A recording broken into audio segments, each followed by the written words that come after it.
علي سيدنا مولانا محمد جري اللهم صل على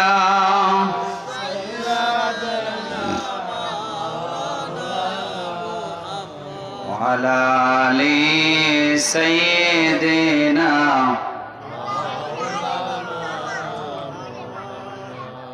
Medina Medina मोमिनों की गुनगुना है दीदारे मदीना आशिकों की तमन्ना है बलगल उला बिकमालिह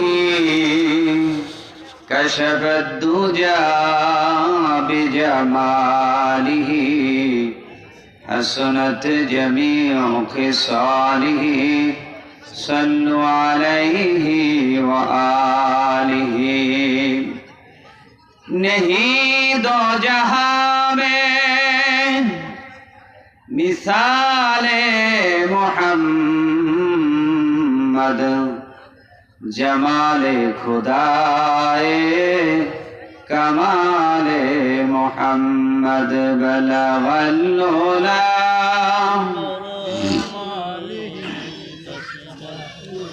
कशफ दुजा बिजमालिह हसनत जमीउ खिसालिह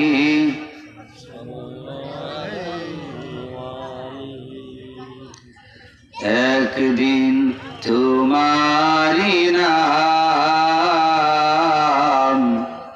मस्जिद होबे अलान एक दिन तुम्हारी नाम मस्जिद होबे अलान तैरी থেকো তৈরি রেখো কবরের মাল সামান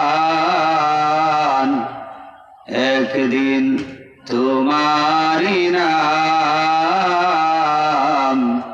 মসজিদে হবে আলান একদিন তোমাকে পুড়িয়ে কাফন বন্ধু স্বজনেরা করবে দাফন হঠাৎ চলে যাবে আদরের ধন প্রিয় মা বাবার বাসিয়ে নয়ন তৈরি থেকো তৈরি রেখো সুন্নতি আমল ঈমান একদিন তোমারি নাম মসজিদে হবে আলান একদিন তোমারি নাম মসজিদে হবে আলান অধ্যকার আয়োজিত ত্রিবেণী যুব সমাজের উদ্যোগে আয়োজিত এই মহতী জলসার সম্মানিত প্রধান অতিথি মঞ্চে উপবিষ্ট বিশেষ অতিথিবৃন্দ আপনি আর 30 মিনিট করবেন কোনো অসুবিধা নেই। হ্যাঁ আমরা আস্তে ধীরে করেন 9:30 আমাকে 10টা পর্যন্ত বলবো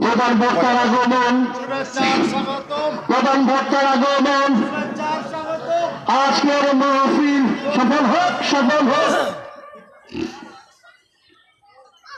মঞ্চে উপবিষ্ট মুআজ্জাজ মুকাররম শ্রদ্ধাভাজন উলামায়ে কেরাম, আমার সামনে উপবিষ্ট দিন প্রিয় ইসলাম প্রিয় কোরআন প্রিয় শ্রদ্ধাভাজন মুরব্বিয়ানে আজম, সমবয়স্ক যুবক ভাইরা, স্নেহের ছোটরা, পর্দার অন্তরালে অবস্থানরত আছেন আম্মা জান খাদিজাতুল কুবরা রাদিয়াল্লাহু তাআলা আনহা এর উত্তরসূরি, সর্বগুণে গুণান্বিতা আমাদের সম্মানিতা শ্রদ্ধা মা এবং বোনেরা, সকলের প্রতি আন্তরিক সালাম ও মোবারকবাদ।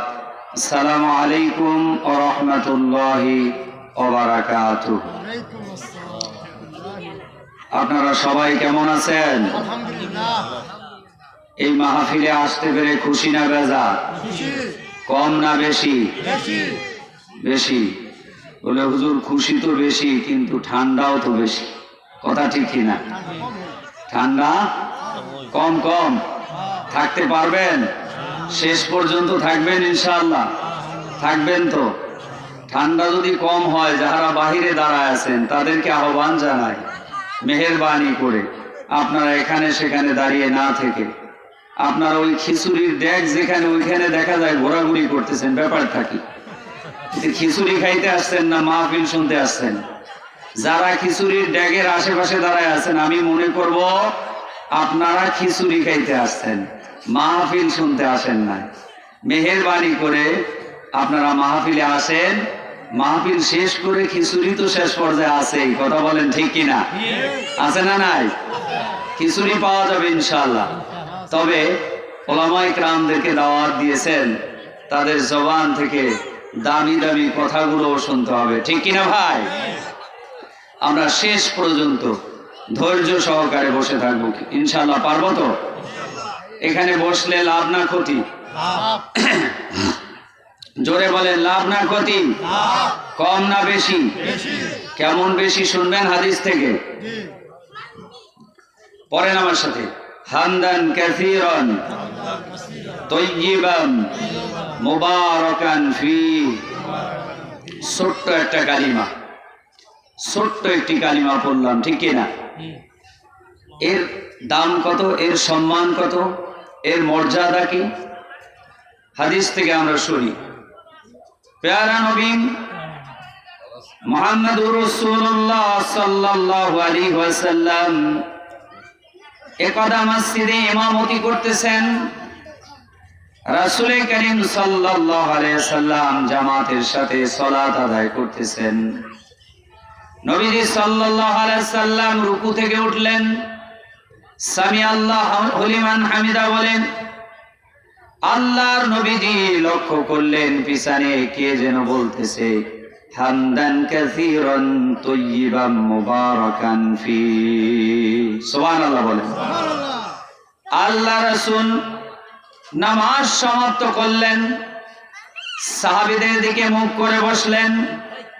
সাহাবীদেরকে ডাক দিয়ে বললেন, ওগো আমার সাহাবীরা, আমি যখন রুকু থেকে দাঁড়ালাম, সামি আল্লাহু লিমান হামিদা বলে তোমাদের মধ্যে কে এমন কিছু তাসবিহ পড়েছো আমি শুনতে পেলাম গুনগুন করে, হামদান কাসীরান তাইয়িবান মুবারাকান ফি।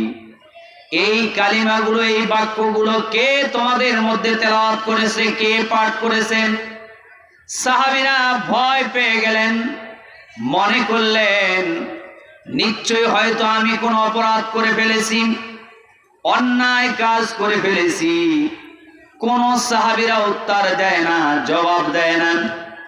রাসূল আবার সাহাবীদেরকে অভয় দিলেন, ও আমার সাহাবীরা তোমরা ভয় পেও না, যিনি এই কাজটা করেছো, এই বাক্যগুলো যিনি উচ্চারণ করেছো, তিনি কোন অন্যায় করনি, অপরাধ করনি, তিনি ভালো কাজ করেছো।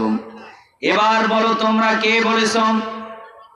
একজন সাহাবী দাঁড়িয়ে গেলেন, ইয়া রাসূলুল্লাহ, ইয়া হাবিবাল্লাহ, আমি উক্ত কালিমাগুলো পাঠ করেছি রাসূল।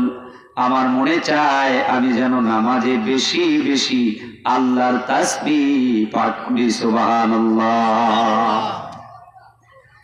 নবীজি ডাক দিয়ে বললেন, ও আমার সাহাবীরা, আমি যা দেখি তোমরা তা দেখো না, আর আমি যা শুনি তোমরা তা শোনো না।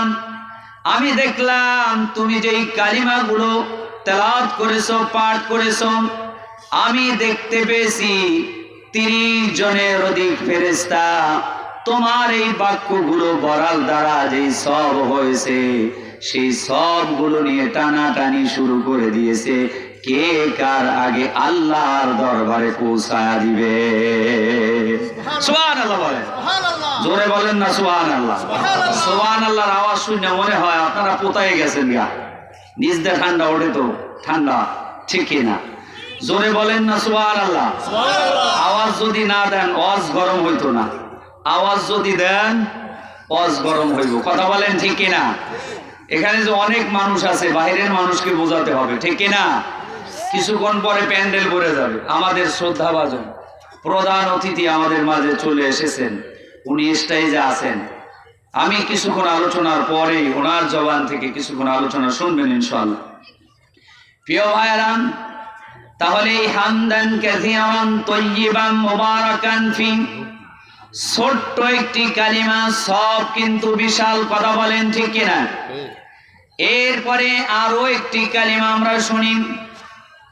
নবী করিম সাল্লাল্লাহু আলাইহি সাল্লাম বলেন, কোন আল্লাহর গোলাম যদি এই বাক্যটা, এই কালিমাটা একবার পরে পড়েন আমার সাথে, ইয়া রাব্বি লাকাল হামদু কামা ইয়ানবাগি লিজালালি ওয়াজহিকা ওয়া আযীমি সুলতানিক।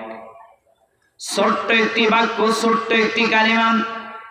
আল্লাহর নবী, বিশ্ব নবী বলেন, কোন আল্লাহর গোলাম যদি, কোন আল্লাহর বান্দা যদি এই কালিমাটা একবার পাঠ করে, এত বেশি সওয়াব আল্লাহ তাআলা তার আমলনামার মধ্যে দান করেন যে ফেরেশতারা লিখতে লিখতে দুর্বল হয়ে যায়। সুবহানাল্লাহ বলেন।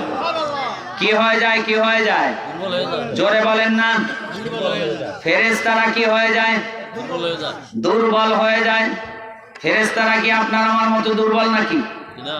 না, অনেক শক্তিশালী। অনেক শক্তিশালী ফেরেশতারাও কি হয়ে যায়? সব লিখতে লিখতে দুর্বল হয়ে যায়। অবশেষে ফেরেশতারা বুঝতে পারে না যে কেমন করে লিখবেন। ফেরেশতাদের একটি টিম, একটি দল আল্লাহ তাআলার কাছে আসমানে চলে যায়। আল্লাহ তাআলাকে ডাক দিয়ে বলেন, ওগো আরশের মালিক, জমিনে আপনার এক বান্দা, আপনার এক গোলাম একটি কালিমা তেলাওয়াত করেছে, আপনার প্রশংসা করেছে। এত বেশি সব আল্লাহ তাআলা আপনি দান করেছেন, এই সব লিখতে লিখতে আমরা দুর্বল হয়ে গিয়েছি।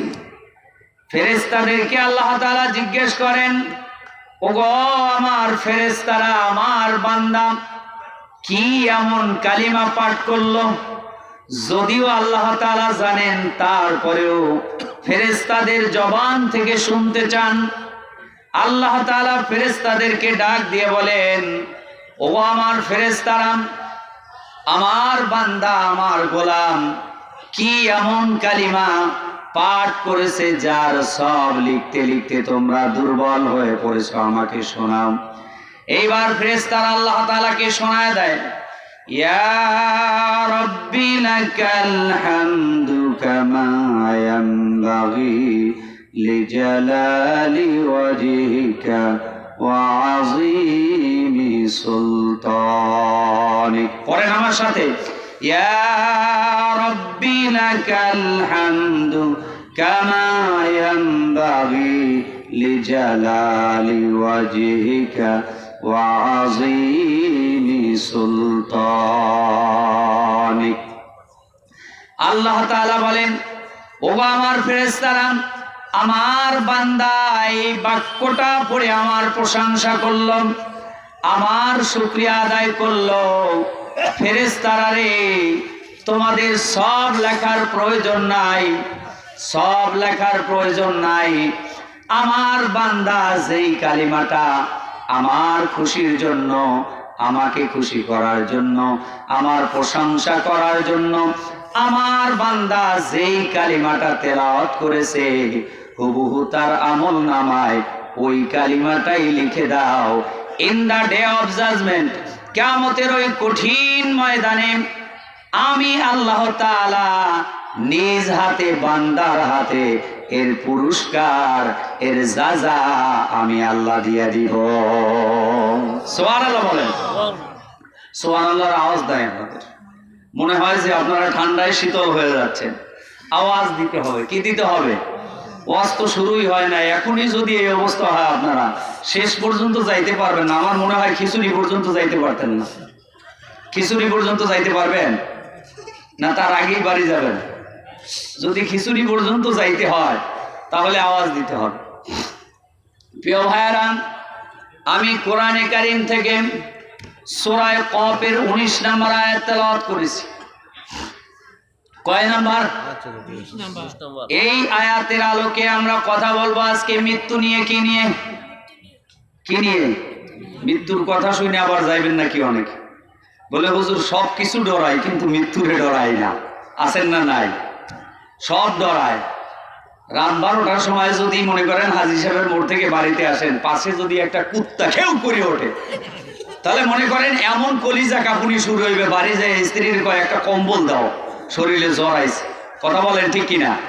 হ্যাঁ, একটা কুত্তার ঘেউ গানি এত ডরান আপনি, এত বীর পুরুষ, কিন্তু মৃত্যুরে আপনি ভয় পান না। কথা বলেন, মৃত্যুরে ডরান? আপনারা ডরান? মৃত্যুরে ডরান না। বলে হুজুর আমরা ডরাই না। আপনারা ডরান না। মৃত্যুকে যদি ভয় পাইতেন তাহলে তো মসজিদে 4-5 জন মুসল্লি হয় না। মুয়াজ্জিন যখন আজান দেয়, ইমাম সাহেব যখন ইমামতি করে, তখন আপনারা ঠিকই বাসায় থাকেন, মোবাইল টেপেন, ঘরে বসে হিন্দি সিরিয়াল দেখেন, স্টার জলসা, কিরণমালা দেখেন, মসজিদে যান না। বোঝা গেল আপনারা মৃত্যুকে ভয় পান না। মৃত্যুকে যদি ভয় পাইতেন, আজানের পরে কোনো মুমিন যে মৃত্যুকে ভয় পায় সে আর ঘরে থাকতে। কথা বলেন ঠিক কিনা?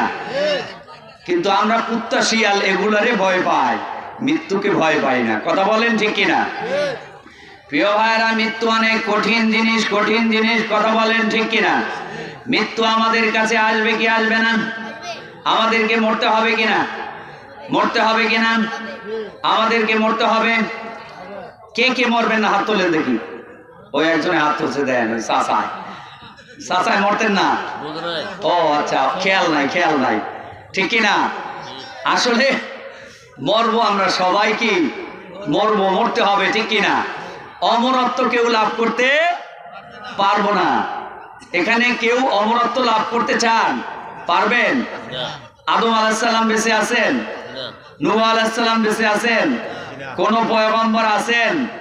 বোঝা গেল তারা যখন নাই, আমরাও থাকতে পারবো না। অমরত্ব লাভ করা যাবে, মরতেই হবে। কথা বলেন ঠিক কিনা? পৃথিবীতে একজন ব্যক্তি ছিল যিনি আপনারা নাম বললেই চিনে ফেলবেন, যাকে পোপো সম্রাট বলা হয়। কি বলা হয়? পোপো সম্রাট বলা হয়। Michael Jackson. নাম কি? আমার সে আবার যুবকরা ভালো জানে, কারণ এরা তো আবার ওই মাইকেল জ্যাকসনের ড্যান্স ম্যাচ মাঝে মাঝে দেয়। ঠিক কিনা? আমি কিন্তু পত্রিকার পাতা থেকে পড়ছি, কিন্তু আমি কিন্তু তার ড্যান্স জীবনে দেখি নাই। কিন্তু আমাদের যুবকরা আমার সে মাইকেল জ্যাকসনকে বেশি চেনে, কারণ ওই মাইকেল জ্যাকসনের কোমর দোলানো ড্যান্স এগুলা তারা দেখে। কথা বলেন ঠিক কিনা? পোপো সম্রাট মাইকেল, জোরে বলেন, মাইকেল জ্যাকসন। মাইকেল জ্যাকসন পোপো সম্রাট যাকে বলা হয়, বিখ্যাত পোপো সিঙ্গার যাকে বলা হয়, পোপো singer Michael Jackson million million dollar নিত একটা মাত্র গান করার বিনিময়ে। মিলিয়ন বিলিয়ন ডলারের মালিক ছিল। পোপো সম্রাট মাইকেল জ্যাকসন চেয়েছেন সে অমরত্ব লাভ করবে, কিন্তু ইতিহাস ঘেঁটে দেখলেন যে পৃথিবীতে কেউ অমরত্ব লাভ করতে পারে না। মানুষকে মৃত্যুর স্বাদ গ্রহণ করতেই হবে। কুল্লু নাফসিন যায়কাতুল মাউত। প্রত্যেকটা প্রাণীকে, everybody will to take the test of death. প্রত্যেক প্রাণীকেই মৃত্যুর স্বাদ গ্রহণ করতে হবে। কথা বলেন ঠিক কিনা? না করতে হবে না? এমন কোন প্রাণী নাই যে মৃত্যুর সাথে মোলাকাত করবে না। মাইকেল জ্যাকসন ইতিহাস গাড়াগাড়ি করে দেখলেন যে অমরত্ব লাভ করা সম্ভব না। মৃত্যুর সাথে মোলাকাত করতেই হবে, মরতেই হবে।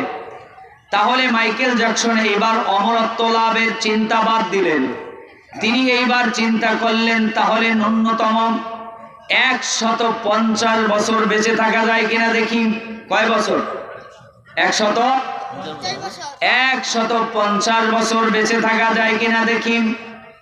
150 বছর বেঁচে থাকার জন্য মাইকেল জ্যাকসন পপ সম্রাট তিনি কি করতেন? অক্সিজেন চেম্বারে ঘুমাতেন। কোথায় ঘুমাতেন? কথা বলেন, কোথায় ঘুমাতেন? অক্সিজেন চেম্বারে ঘুমাতেন। কাচের তৈরি একটা ঘর বানালেন যেখানে মশা মাছি পর্যন্ত প্রবেশ করতে পারে না।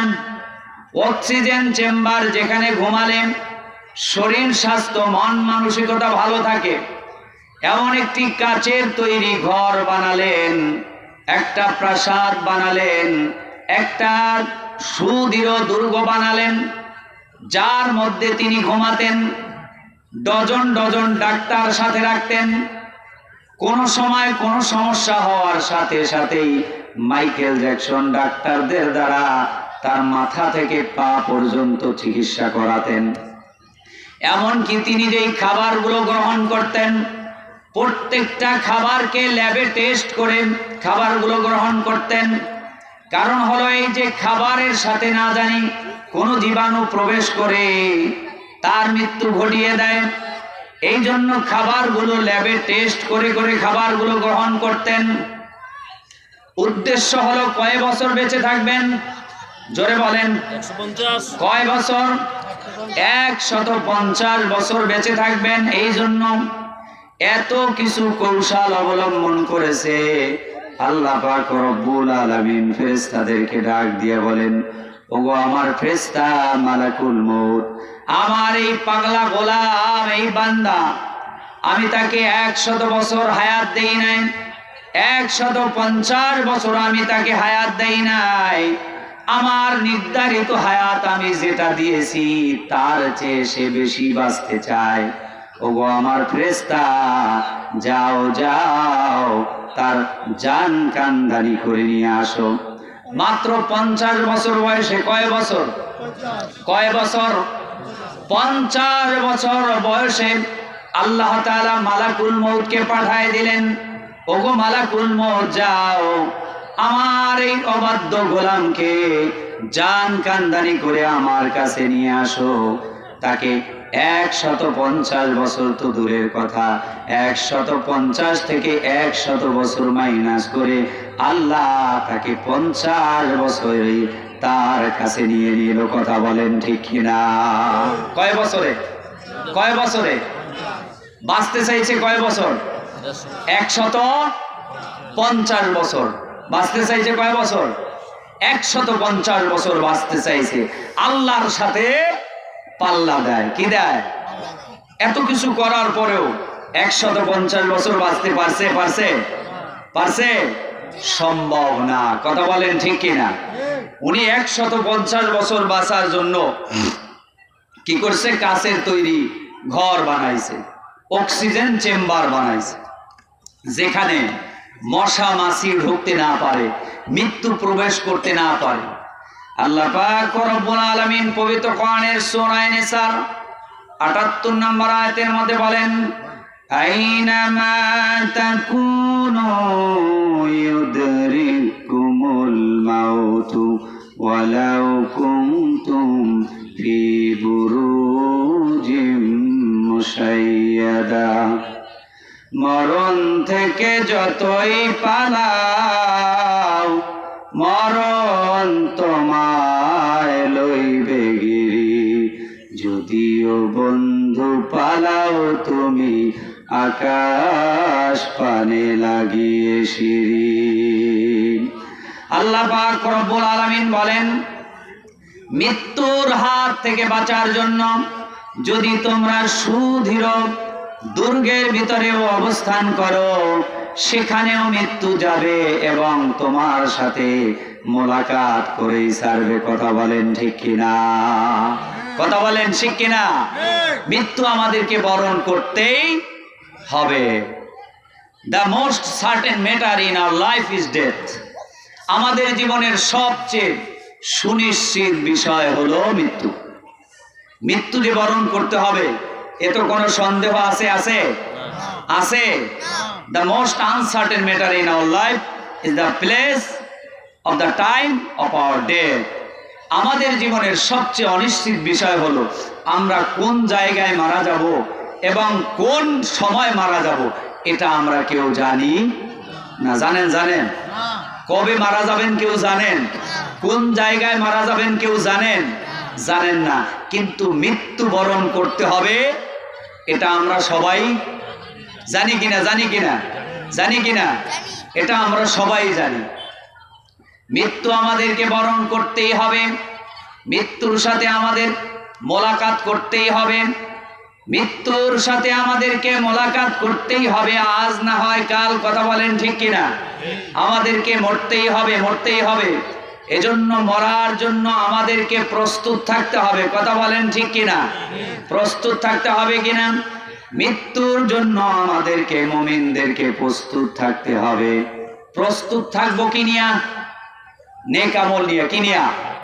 প্রস্তুত থাকবো কি নিয়া? নেক আমল নিয়া। মৃত্যুর সময় আমাদেরকে চলে যেতে হবে খালি হাতে।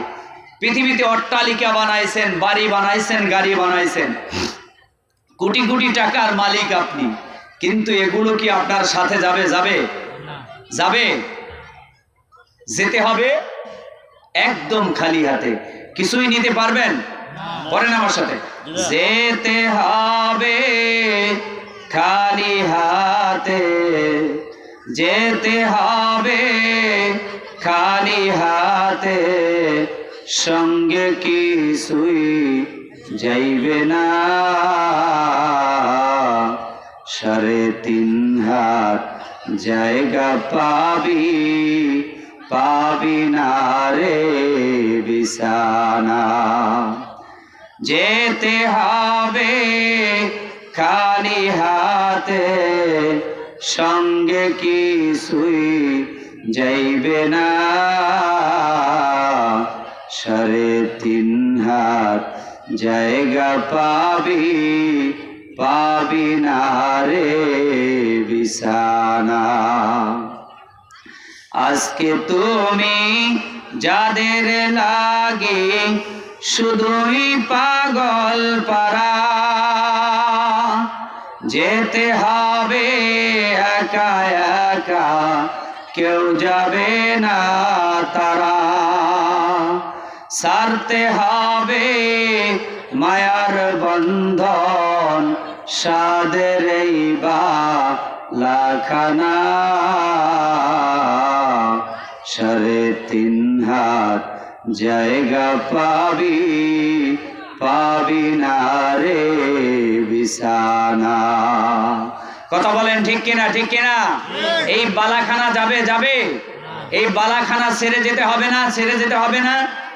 প্রিয় ভাইরা, আমাদের সকলকে পৃথিবীর অট্টালিকা, টাকা পয়সা, গাড়ি বাড়ি, ধন দৌলত সব কিছু ছেড়ে একদিন খালি হাতে আমাদেরকে পাড়ি জমাতে হবে। কথা বলেন ঠিক কিনা? খালি হাতে পাড়ি জমাতে হবে। প্রিয় ভাইরা, আমি আপনাদেরকে বনি ইসরায়েলের 3 যুবকের ছোট্ট একটি ঘটনা শোনাচ্ছি। বনি ইসরায়েলের 3 জন যুবক একদা মাঠের মধ্যে দিয়ে হেঁটে যাচ্ছেন।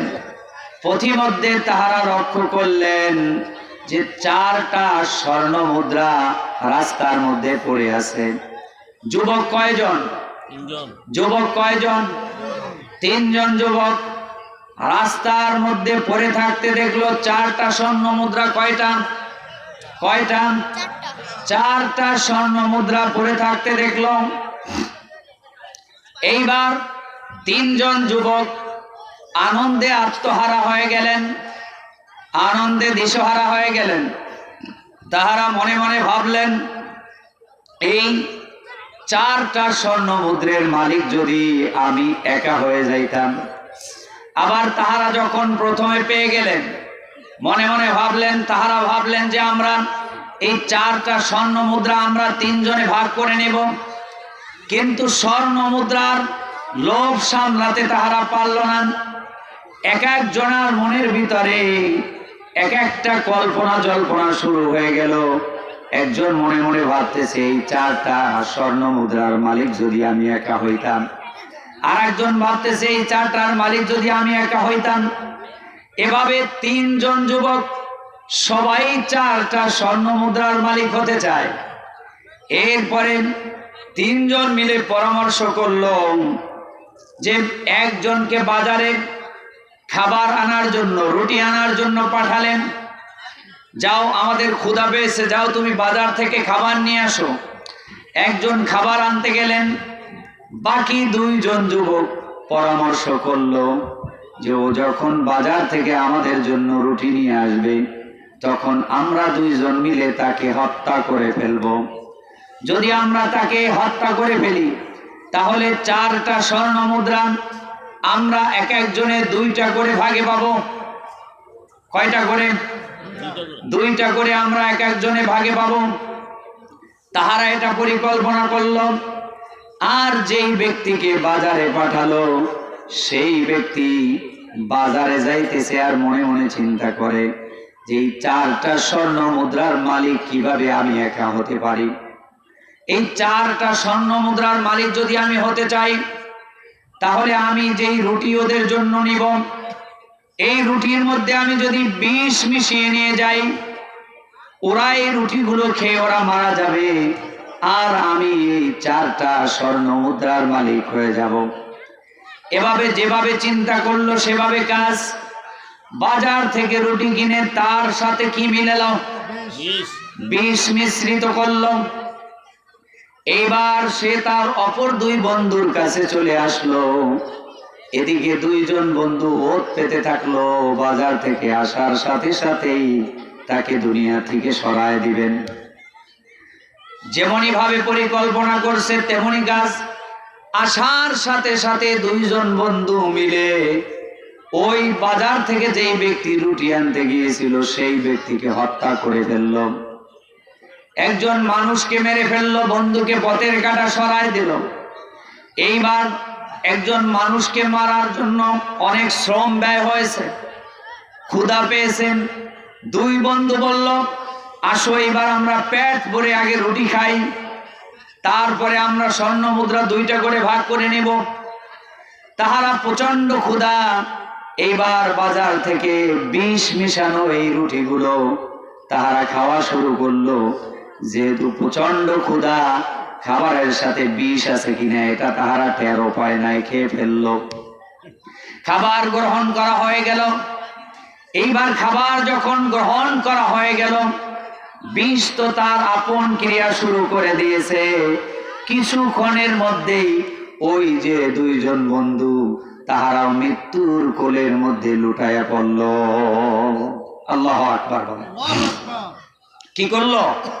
মৃত্যুর কোলে লুটাইয়া পড়লেন। 4টা স্বর্ণ মুদ্রা বিরান ভূমিতে পড়ে রইল, কেউ নেয়ার নাই। পাশেই 3টা লাশ পড়ে রইল। স্বর্ণ মুদ্রার জায়গায় পড়ে রইল। কিন্তু তাহারা এই পৃথিবীর মায়া ছেড়ে এমন এক জগতে পাড়ি জমিয়েছে যেখান থেকে আর কোনোদিন ফিরে আসা সম্ভব না। কথা বলেন ঠিক কিনা? ফিরে আসা সম্ভব? প্রিয় ভাইরা, এই জন্য আমাদের দালান কোঠা, অট্টালিকা, টাকা পয়সা, গাড়ি বাড়ি, যাহা কিছু আমরা দেখি না কেন, সব কিছু জায়গার তা জায়গায় পড়ে রবে। কোনো কিছুই আমরা সাথে করে নিতে পারবো না। কথা বলেন ঠিক কিনা? সাথে করে কিছুই নিতে পারবো? সাথে করে কোনো কিছু নেওয়া যাবে না। সাথে করে কোনো কিছুই নেওয়া যাবে না। শুধুমাত্র নেক আমল সাথে করে নেওয়া যাবে, ভালো আমল সাথে করে নেওয়া যাবে। কথা বলেন ঠিক কিনা? এজন্য মৃত্যুর আগে আমাদেরকে অবশ্যই নেক আমল বেশি বেশি করে করতে হবে। কথা বলেন ঠিক কিনা?